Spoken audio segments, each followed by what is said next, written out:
Welcome. I'm Kinetic Symphony.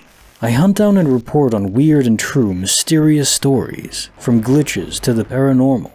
Would you like even more content? Here's my Patreon. Now onto the stories. Case file number 1244, written by Bardo5. A James Dean song, Foretold of Tragedy. I love to ride motorcycles, but never ever forget how dangerous they can be. I'm a grown man with a wife and kids, so if something bad happens, I'm hurting a lot of people. So on a ride one day, I'm sitting at an overlook, agonizing over whether I really should keep riding or not. I've got my iPod on shuffle and think, okay, I'm going to take whatever song comes up next as a sign of what I should do. Next song comes up and it's James Dean by the Eagles, a song about James Dean's death in a car accident. Along came a spider, picked up a rider, and took him down the road to eternity. So there's nothing subtle there, nothing ambiguous.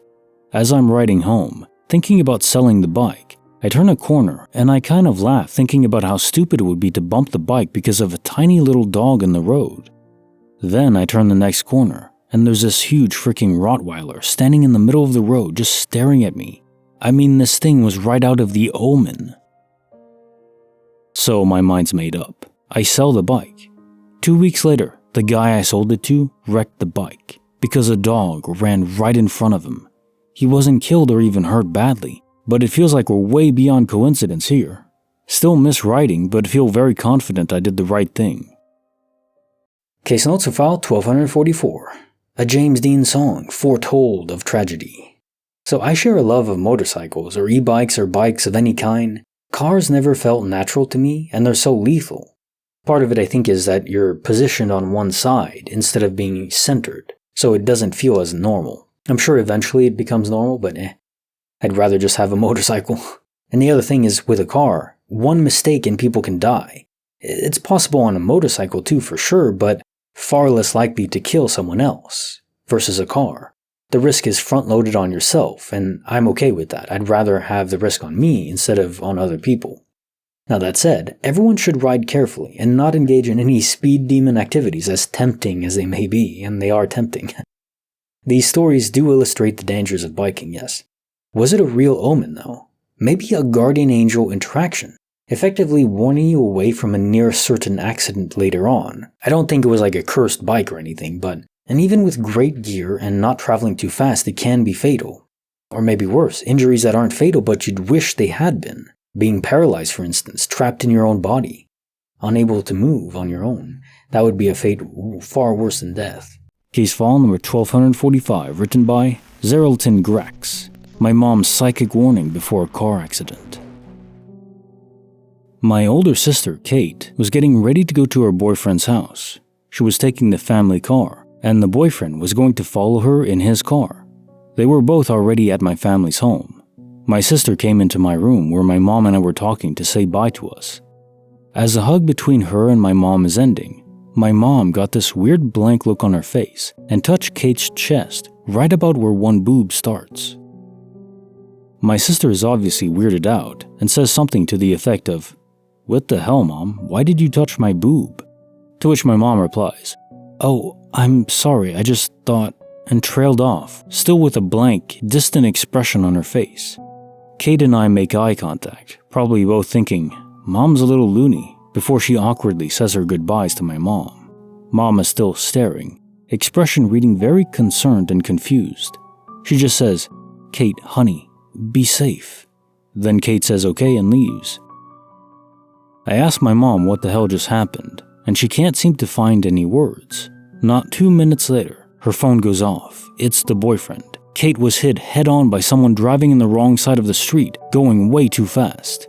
Fortunately, she came away with only minor bumps and scrapes and a damaged knee, but the worst abrasion was from the seatbelt, right in the exact spot where my mom had touched her before she left. It's still a big, noticeable scar 12 years later. Cops said if she hadn't been wearing her seatbelt, she would have been thrown from the vehicle and could easily have died. My mom still can't find the words to describe what she felt or thought and is reluctant to talk about that night at all. Case notes of file 1245. My mom's psychic warning before a car accident. I think your mom received a kind of future knowledge that her subconscious couldn't properly convey to the conscious, no more than as an emotion, a strong gut urge without truly understanding what it meant, in this case that there would be an accident and the injury would be focused on the chest area where the seatbelt is. Of course, she didn't see the accident, she didn't see the seatbelt, she just knew where the injury would be. The connection of love that was infused with pain. And I do understand her reluctance to talk about it. Who wants to think that a random strong emotion can be connected to the future, an event that's going to happen a few minutes later? It would make anyone anxious. In a certain sense, I wouldn't want that power. Creepy file number 109, written by theWildBore, Codes and Secrets of the Denver Airport. Back in the late 80s, during the summer, my family was flying from Denver to our house a couple states over. This was in the old Denver airport, not the one we all think of now. We're sitting at the gate, waiting to board, when on the intercom we hear a woman say, "Paging Mr. Bunny, Mr. Easter Bunny, please pick up a white courtesy phone. Mr. Bunny, Mr. Easter Bunny." This was before the internet, and during a time so far away from Easter. Was that a code or something? What would it even be code for? Usually codes are supposed to be nondescribed and only obvious to the people that know the code. Mr. Bunny, Mr. Easter Bunny is pretty freaking attention-getting. Maybe it was a joke, but the woman over the intercom had been asking for all kinds of other normal-sounding people as well. Case notes for the creepy file number 109. Codes and Secrets at the Denver Airport. So I don't think it is a joke. I do think it was likely a code of some sort, but for what I have no idea. Bunnies and Easter when it's not Easter? So yeah, I wouldn't even hope to guess at what it meant. The Denver airport location always creeped me out. There are so many conspiracies surrounding the airport, and while most aren't exactly accurate, it's still interesting to ponder. And yes, this wasn't the same location, but just speaking of the current airport as it is now. For instance, there's a conspiracy of the coordinates given to the humans by the aliens in Spielberg's Close Encounter of the Third Kind take you to the Denver International Airport. Now, in reality, these coordinates land 51 miles northwest of the airport. Although, it's still pretty damn close. I wonder why those coordinates. Maybe they were just random and it's a coincidence, I don't know. Bit odd though. While tons of conspiracies don't pan out in regards to the Denver airport, that damned statue I can't shake. It's so creepy. Why would anyone design that for a prominent airport or any location? I don't get it. It's so bizarre. Bonus file written by dryyyyyycracker, The Ghostly Game of Dodgeball. I was a teenager in the Boy Scouts. Every week after the meetings, we would play some games while we waited for our parents to pick us up. Tag, basketball, etc. Our meetings were in a big old church, East Coast. I'm thinking built in the 1800s. The place definitely had a vibe, especially at night when we would meet. You could wander off from a meeting and there was just something unsettling being in an empty church kitchen or dark congregation hall. And I knew the building quite well, having volunteered for various improvement projects over the years as a scout. In fact, that reminds me of a painting downstairs one time, and behind a panel, you could see all the way across the church underground, between the earth and the first floor, just very off-putting.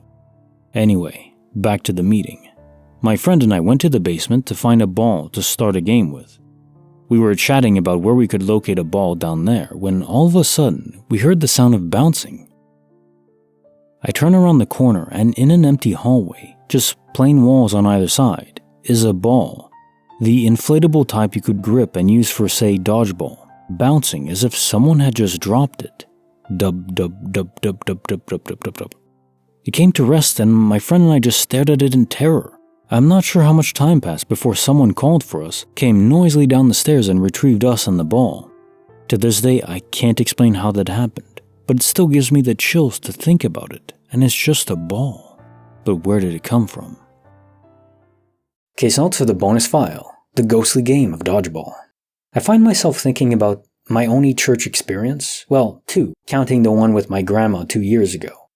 There is an impressive atmosphere in most churches. My guess is it relates to the intense focus of minds that congregate there on a specific topic.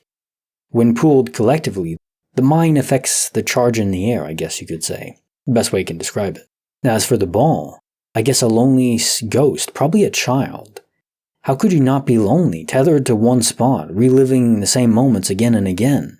It would drive anyone mad, or at least lonely. And now time for the quote of the day. A door is what a dog is perpetually on the wrong side of.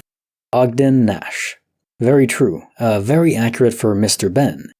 He wants to go outside, and then he wants to come back in. Then he wants to go back outside. Then he wants to come in my room, and then he wants to go outside of my room, but then I open the door and he doesn't want to leave, and then I close the door and he wants to leave, and it's madness. But that's the nature of chaos and dogs. I still love them. They're too good for us, even if they can't make up their minds. Like the video, subscribe, hit the bell. Kinetic Symphony signing off.